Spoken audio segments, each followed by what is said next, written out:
Hey everyone, today we'll be talking about the basics of 3D printing.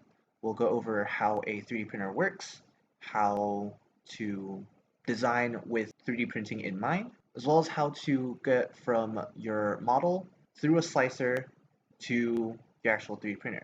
Alright, let's get started. So first off, just an introduction of what 3D printing is.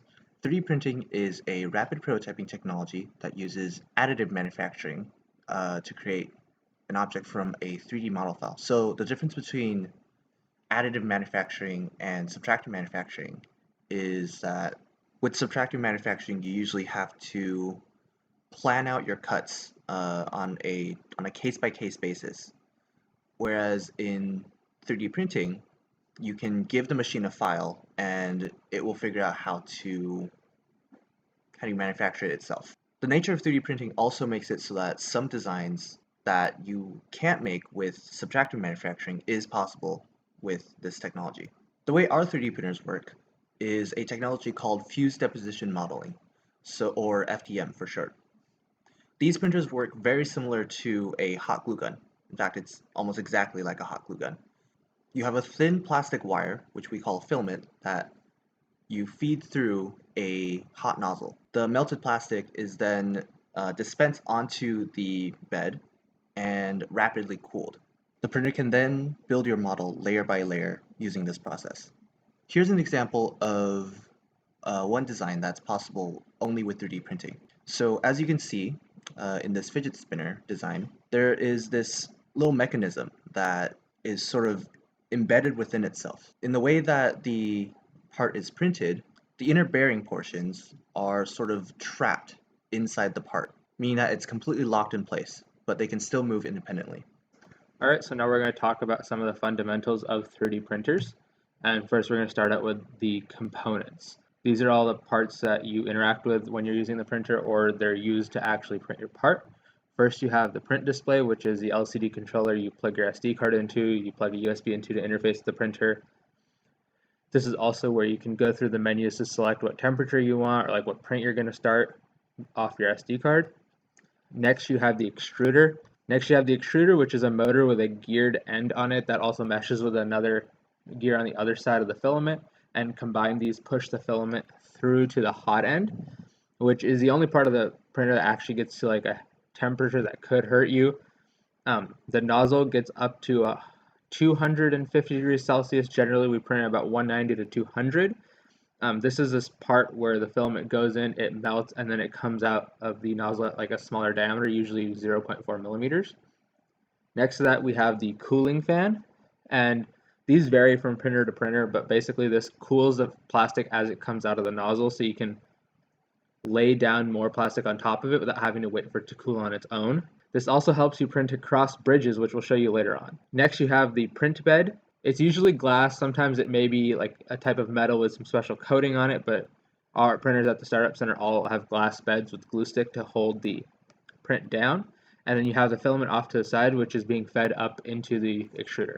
So some basic safety is that 3D printers are dumb. They can follow directions very precisely, but aside from knowing exactly their next move, they don't know what's going on. So let's say you reach into the print bed, it doesn't know that your hand is there, and there's no sensors on the printer telling it to stop from hitting you. So it's going to keep trying to finish its job, and if your hand is in the way, it will just hit you. So we have our general rule is you don't reach inside the print volume while it's running unless you know absolutely what you're doing and how to do it safely. There's a fairly low risk of injury. The only issue is that if you put your hand in the print volume and you nudge the printer a little bit, or if you hit the hot ends like gantry, the printer could be slightly out of alignment, and this could cause a failure in your print. So the basic process of 3D printing involves 5 major steps. So first you're going to take your model that you have, and you can either design this or in Fusion 360, or you can download this off Thingiverse and you're going to convert it to an STL file. If you download something off Thingiverse or a different website, you already have an STL file. You don't have to worry about a CAD model being converted. From there, you take your STL file and you put it into your slicer.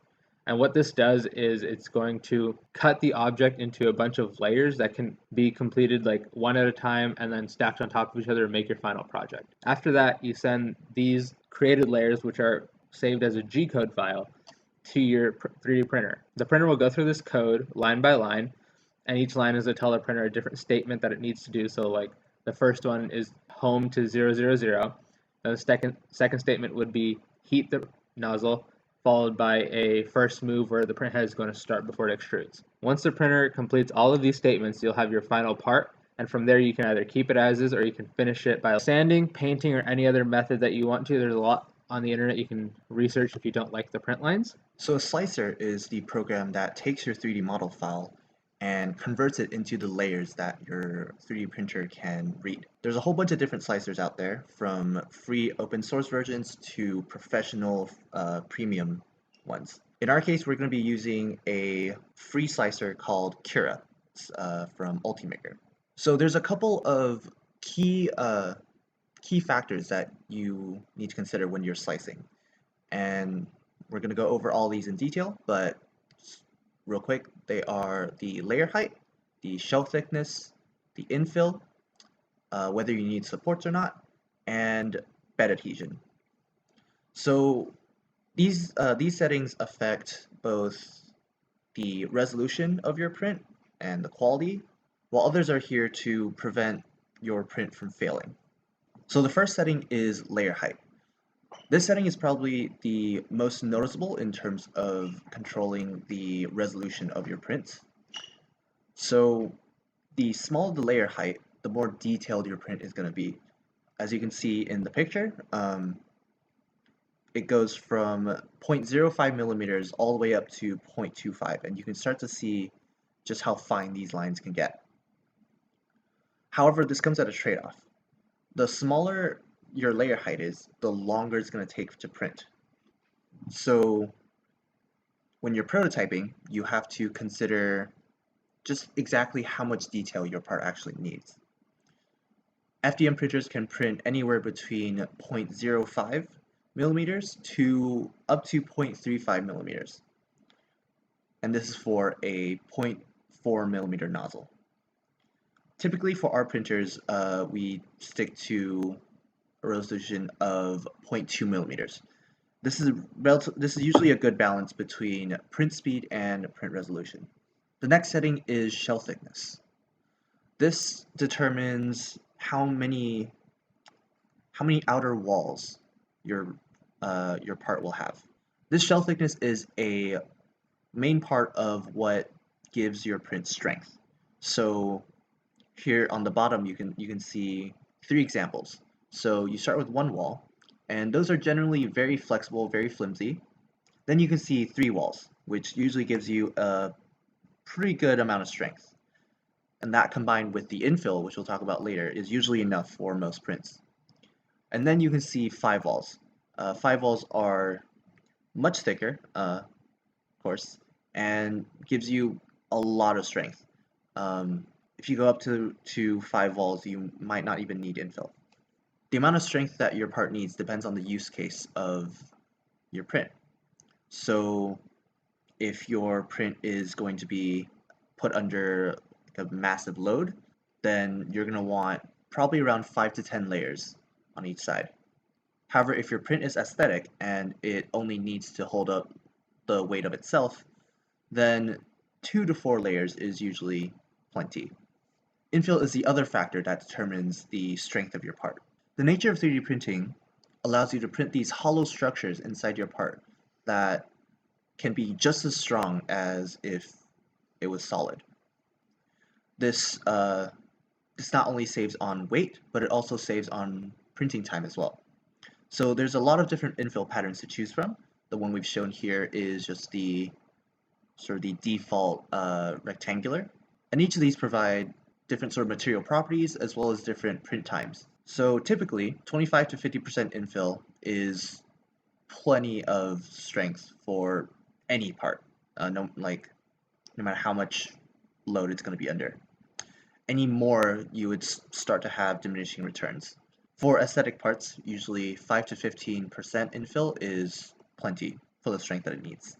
Alright, so Once you have your G code, you can copy it to your SD card and then send it to your printer to start printing. But before you actually start the printing process, you have to go through a couple of steps. So first, you're going to preheat both the bed and the nozzle to the right temperature. Usually for PLA, that's about 200 degrees Celsius for the nozzle and 50 to 60 degrees Celsius for the print bed. Once you've preheated, the printer is going to home the X, Y, and Z axes so it knows where 0, 0, 0 is. And the reason it does this is 3D printers don't know where they are at all times in their print volume.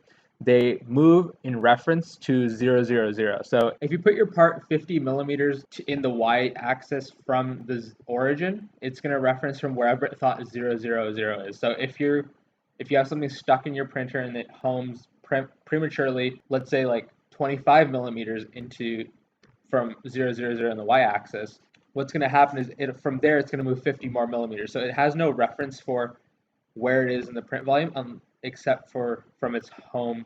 Once your printer is heated and homed, you can start laying down the plastic. So for your first layer, this is usually where you need to watch and be the most attentive to your printer. It's where most prints are 90% of the time going to fail.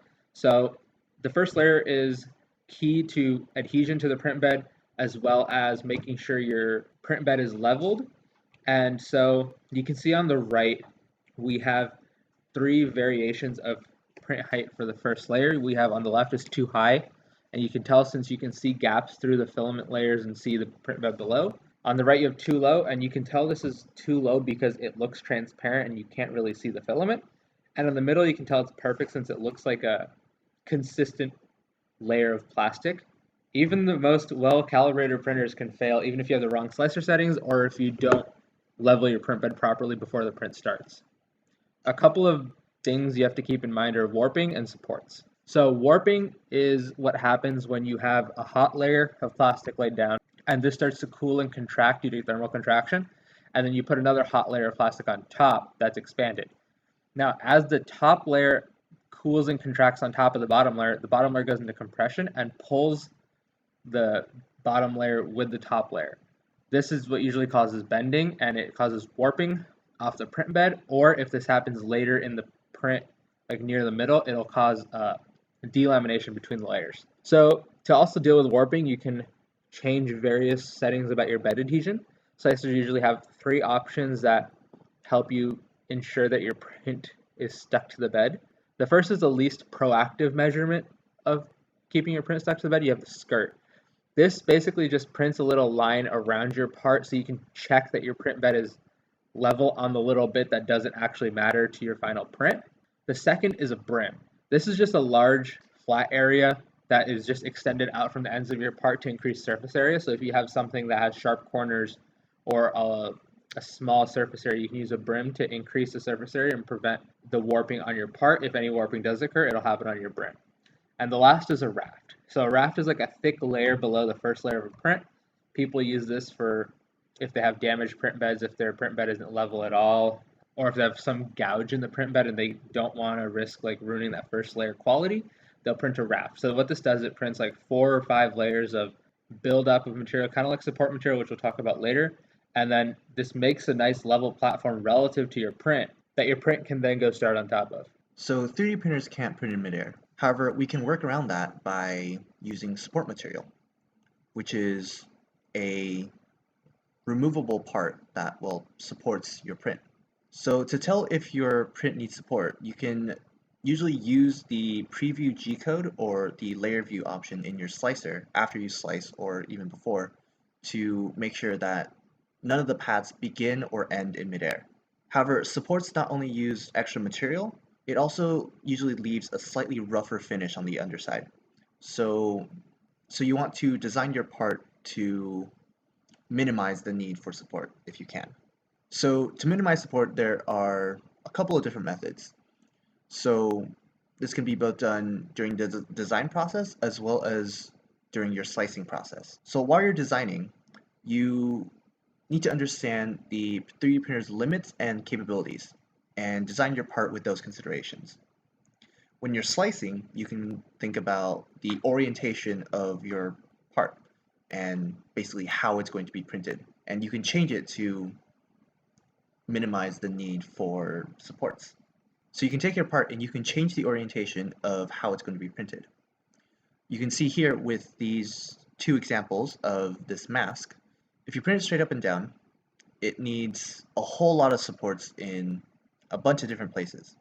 However, if you just turn it on its side, like we did here, you can see that minimizes its need for support by a lot. Your model should usually be printed with the flattest side down, or the side that has the least floating details. So another thing to keep in mind is the strength of the layers. So a 3D print is naturally anisotropic, which means that it has different strengths depending on which direction, which orientation it is. So if you apply force sort of perpendicular to the layers, it's going to be a lot stronger. However, if you apply force against the layers are a lot weaker there, so it's a lot more likely to delaminate and separate. So, of course, the best case scenario is to design your part to require no support at all. You can still get some very complicated, geometry even without supports. So you can see here, all of these designs were printed without supports at all, and that's because the designer took into consideration what the 3D printer was capable of. So the three main design considerations that you can think of when you're designing a part to get rid of support is bridging, overhangs, and the last consideration is build volume. So bridging. So while 3D printers can't print details that start or end in midair, it is able to connect to points that already exist. This is called bridging. So how far a printer can bridge depends on the printer's quality and how well it's calibrated. But usually, most decently calibrated printers can print at least a couple of centimeters. However, similar to supports, since the bridge layer will be sort of hanging in midair as it prints, it's prone to sagging a little bit. So the surface quality of that layer is going to be not as nice as the others. You can see here in the bottom example that as the bridging distance gets taller, the amount of sagging increases, and it gets to a point where the the layers actually start to delaminate. 3D printers can also print at an angle to some extent. So similar to the stack of bricks that you can see at the bottom there, it's able to print layers that slightly overhang each other and print these steeper angles. For most printers, you can print up to around 55 degrees from vertical without any problems, and better calibrated printers can print uh, at a much steeper angle, but it's usually not recommended since it's a lot more likely to fail. So a good rule of thumb is that anything more than 45 degrees from vertical, you want to start adding support. So the last design consideration is probably the most obvious one. It's build volume. 3D printers have a limited amount of space that it can actually print within. So when you're designing your part, you have to make sure that your part stays within that build volume. Or if it needs to be bigger, you need to figure out how to split up the part so that it's able to be attached later. So here's a summary of everything we talked about. So the first thing is the design process. So you need to think about size, the overhangs in your model and what angle they're at, where the bridges are and how far it's going to be bridging, and just other considerations to minimize support. Then you get into slicing.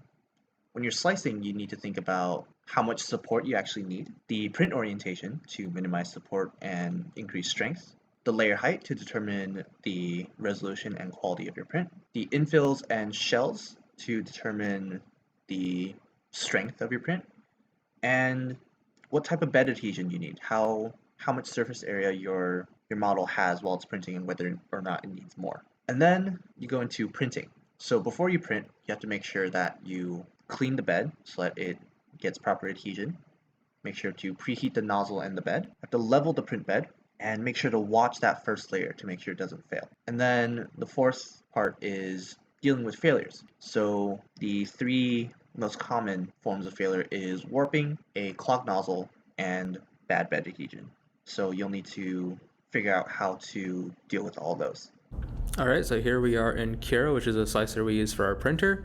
You can see we have the proper printer selected up here as the Creality CR10S, and you can always add other printers to the software. It's pretty flexible. There's a lot of printers that it supports. This is the nozzle size, which for our printer is always 0.4 millimeters, and then our material is PLA. Here we have our settings. So first I'm just going to drag in this print that we'll be doing. It is this point of view illusion. So from one side it looks like it says UCD, and the other side it says SSC. Now we're going to go up into the settings right here in this drop down menu and click custom so we can walk through the different settings that we have available to us. So first we're going to start off with quality. I'm going to print this at a layer height of 0.25 since I know it's okay for this print. I just want it to print fast. For the shell, we're going to leave it at a wall line count of 2 since it doesn't need to be super strong. I could even take it down to 1. And for infill, I'm going to bring this down to 10%. That's pretty low, so I'm going to leave the shells at 2. I don't want it to break when we're trying to get it off the build platform. Then material, the temperature 200 is correct and 50 for the build plate. Speed, the default speed for this printer is around 50 millimeters, and I think that's pretty good. You can make it go a little faster using the control knob on the actual printer, but it's good to have like a good base speed that isn't too fast. We don't need to mess around with anything in travel or cooling.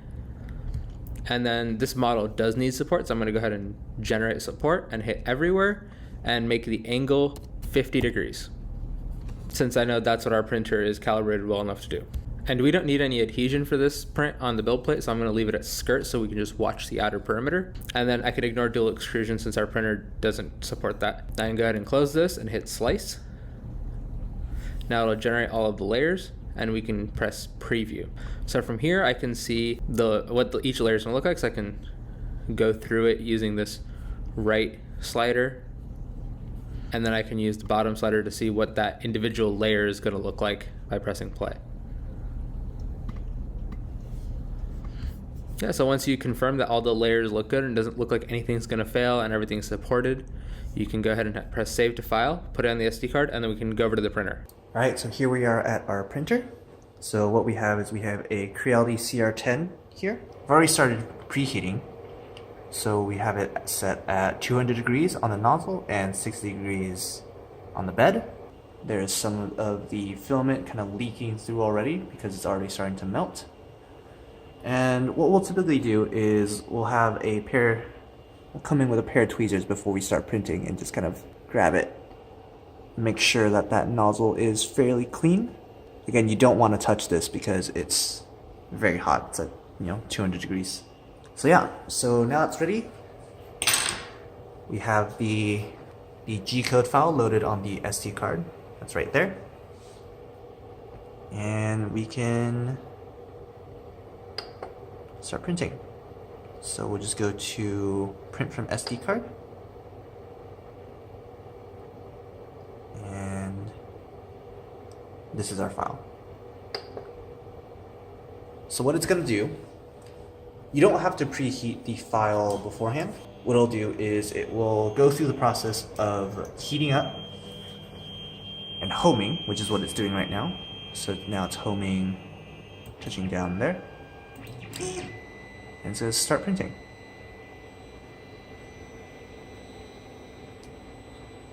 So right away I can see that this first priming line is not adhering, which means that I need to adjust the leveling. And the way I can do that is by just changing the speed. I'm going to change it down to let's go really slow so I can figure out what's going on. 25%. Okay, so it looks like it might even be too close to the bed. So what I'm going to do is I'm going to lower it. Lower everything. Not sure how well you can see this, but it's starting to adhere a little bit better now. So I'm gonna keep on lowering. So what I'm doing right now is I'm reaching in just to kind of feel the amount of adhesion I have on the bed. And good rule of thumb is if I can run my finger over it and the line doesn't come off the bed, then that's pretty good. And then there's also the, you can look at the layers to see how well it's adhering, whether it's too high or too low. If it's too thin, you can see, not sure how well you can see, but here, see it's somewhat translucent. So that means it's a little bit too close. It's squishing too much.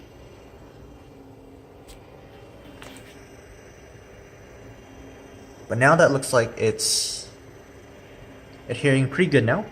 So I can bring the speed back up to 100%. You can hear the motors kind of stepping up now. Oh. So here you can see the start of failure. So it's sort of caught onto the bed.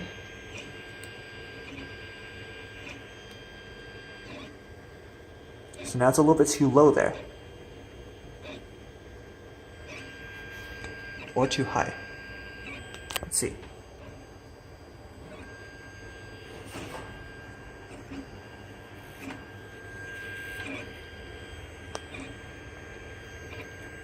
So what this is telling me is that the bed is not level enough yet. So I didn't properly level the bed beforehand. So I'm gonna re-level the bed and then I'll come back when everything's working again. Alright, after some more bed leveling and a fresh layer of glue stick, you can see sticking a lot better now. The adhesion's much better. Nothing's coming off.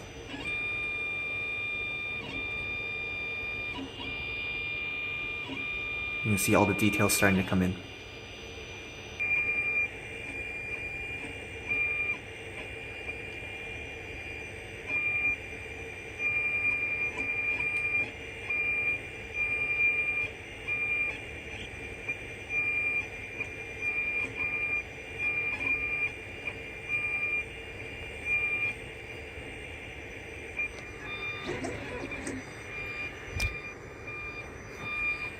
Alright, so after watching it for a little bit, I can tell that this print's probably not going to fail. So now I can go about my business and leave it alone.